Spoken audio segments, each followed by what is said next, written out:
past my head, girl. It's such a blessing, girl. But I'm for the rest of my life. A blessing, girl. A blessing, blessing. You're such a blessing, girl. Straight into the install. Today I'm going to show you guys how I did this sleek middle part bob with this wig that was sent to me from Jessie selection. It was a curly bob. Well, it did come curled, but I did straighten it off camera before my client got here. And the first thing you guys see me going ahead and doing is cutting off my lace in a zigzag motion. This is more of a recent tutorial, so I'm not using those small scissors you guys usually see me use because they're basically pointless. You do not have to use these. You can use regular size scissors, and I also invested in some shears recently which you guys see me using, and they are amazing. Now I see why hairdressers use them.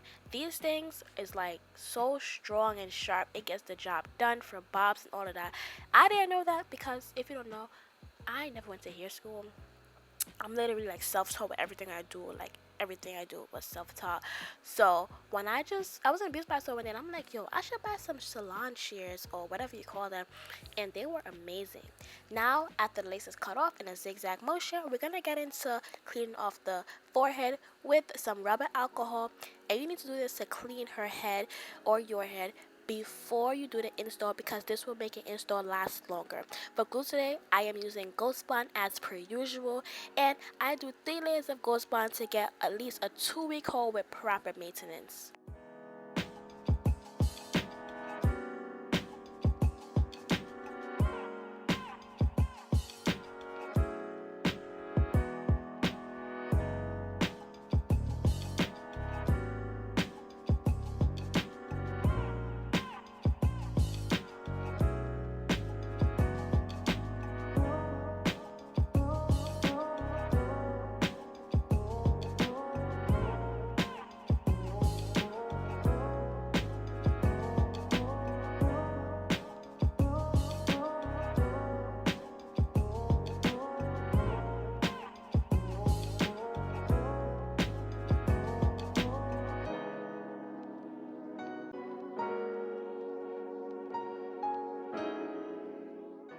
Once your 3 layers are dry, it's time to start applying that lace. And for proper placement, you will have to place the lace at least above the glue directly or in front of where the glue stops. You never want to place it behind the glue, because once that glue is there on your client's head or on your head, it is not going anywhere no matter how much alcohol you use. So be careful about where you place your wig.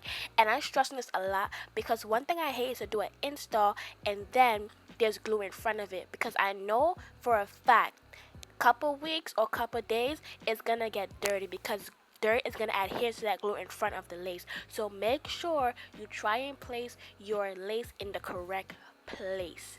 The bars. Okay, also, what you guys see me doing is that I allowed my client, or I usually ask my clients to hold the next side when I'm doing the other side, because most of the times you have to pull and tug for the other side. Mind you, the glue is still drying, so as the glue is still drying, it's easier for it to lift up while you're tugging on the other side. So you will have to hold your lace on the other side, or you can ask your client to hold their lace on the other side while you're doing the next side. As I'm going, you guys do see me going ahead and using my comb to brush some of that hair back, because when you cut your lace off before gluing, it may be hard to maintain the hairs because the hairs will get in the way sometimes. And this wig was a little bit small for my client's head, because most of the time wigs come all size fit all, and it may not fit all heads, but I made it work and an install came out perfectly. I would recommend this wig 100%. It was easy to work with, easy to bleach, easy to pluck, all of that good jazz. If you're a beginner, it will work well for you. As I can see, it's laid down and it's melting perfectly on my client's skin tone, like it's giving straight out the scalpiana. Once you have finished initially laying everything down onto the glue, there may be some areas that are still sticking up, and you can either decide to cut it off or just glue those parts down. And to me, this all depends on how it looks when it's laying down.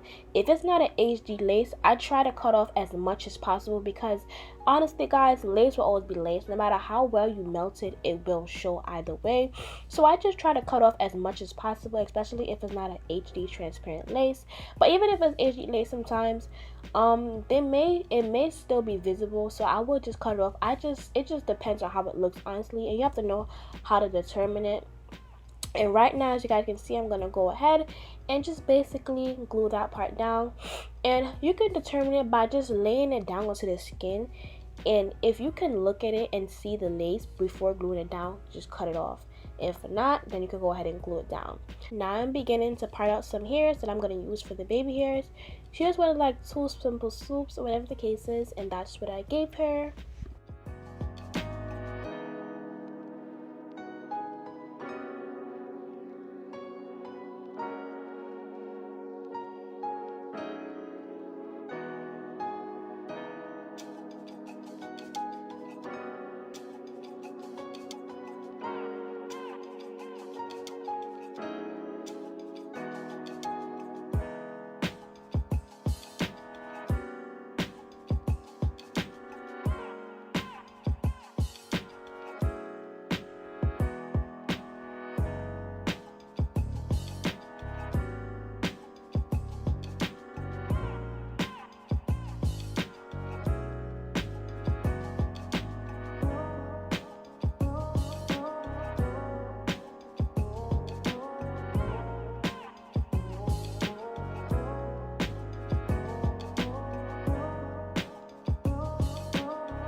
Once everything is parted out, I'm going to just go back again and begin to pluck some more behind where I parted off for the baby hairs, because sometimes you may pluck on the mannequin head, but then as you place it onto your client's head or onto your head, you realize it needs to be plucked some more.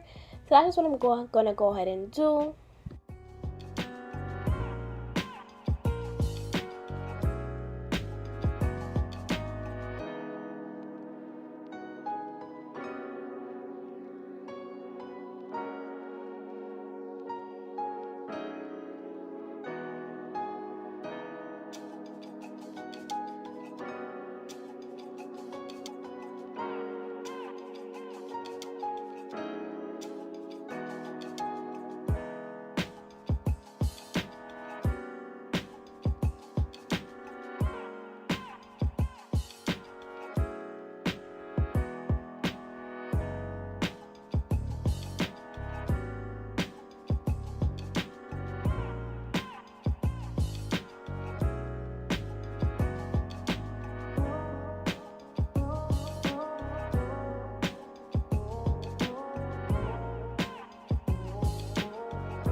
Now I'm going to go ahead and take my Luster's Venusians wax stick and begin to place that onto the hair to just create a sleek effect. And also, I know right now it doesn't look super plucked, but be mindful that different wigs are constructed differently. So because of the fact that there wasn't a lot of space on the side, the track started pretty early, so I couldn't really pluck it as much to create that really natural sleek hair that I like.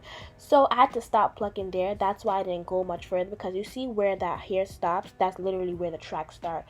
So it's not gonna be super plucked and laid. But anyways, what I did do is I went ahead and just sprayed the hair with some gossip glue spray, and I'm going to go ahead and take my hot comb and begin to hot comb everything out so that it is sleek and laid.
You guys can't really see much of me plucking the other side because my hand was in the way. And as you guys can see, it is now starting to come together and give it that really scalp effect. And one thing I want you guys to know is that just because as you're plucking, it doesn't look natural yet, do not consider the pluck because sometimes you may just end up over plucking. It's not going to start looking natural until you take your hot comb and you flatten everything out with the wax stick along with the gossip glue spray. Because sometimes as you're plucking, you know, it's still puffy and it doesn't look plucked like enough. But when you realize that you're plucking for a long time, take a break and just look at what you're doing after you hot comb it, and then you're going to realize how natural and you plucked enough. So this is something I learned with experience because I realized that sometimes the hot comb makes a big difference. You don't have to pluck everything out right then and there, but just ever so often, if you realize you're plucking for mad long, sis, take a break, flatten everything up with the hot comb and see how it looks from there, and you can continue plucking after you do so. Now I'm taking some concealer and I'm just going to place that along her part. Sometimes I like to take some shade, like 2 shades lighter than my client's skin tone for the part, because it just gives it that very defined part look, and it looks so good. But it also depends on the skin tone of my client, because if I have like a darker client, I'm not gonna do like no light part because it's gonna look foolish. So if it's like someone that's lighter, I will go lighter for the part. And it also depends on my client's preference as well. Like some people wouldn't like that lighter look, but some people will. If they don't have a preference, I'll just go based on my judgment. But for the most part, you do what you prefer. I prefer it this way, but it all depends, again, as I'm saying. And it also depends on the style as well. Like for a middle part, yeah, I definitely may go a couple shades lighter, but for like a side part, I might do something that matches the skin tone perfectly. It just all depends, honestly. It's no set in stone way to do it, but it just all depends, and I said for the 1,000th time. Now, as you guys can see, I've really been working on this middle part for mad long, and that's just because if it's a middle part, like, you want it to be cutthroat sharp, like mad straight. Like, you want to make sure your middle parts, girl, are mad straight and sleek, no crooked, no he out of place, none of that. I'll be so serious about my middle parts, like, I don't play. To begin the melting process, you just want to take some got glue spray and spray that along the hairline and in between the baby hairs, and then you're going to tie it down with an elastic band.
To do her baby hairs, I'm going to use got glue gel in the black bottle as per usual, and I'm going to take my toothbrush and just begin with edge brush and just begin to swoop everything.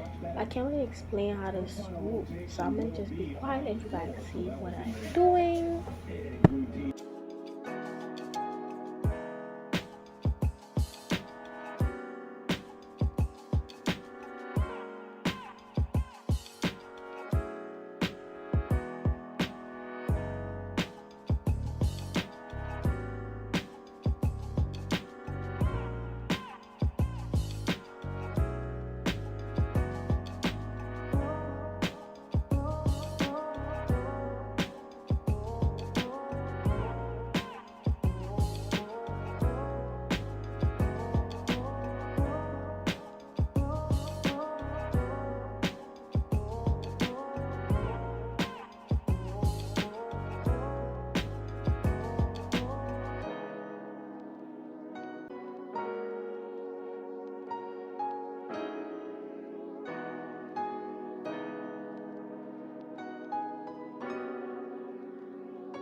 This is the finished look. Thank you guys so much for watching. Do not forget to like, comment, subscribe. But you can check out my description box to see where you can purchase this wig.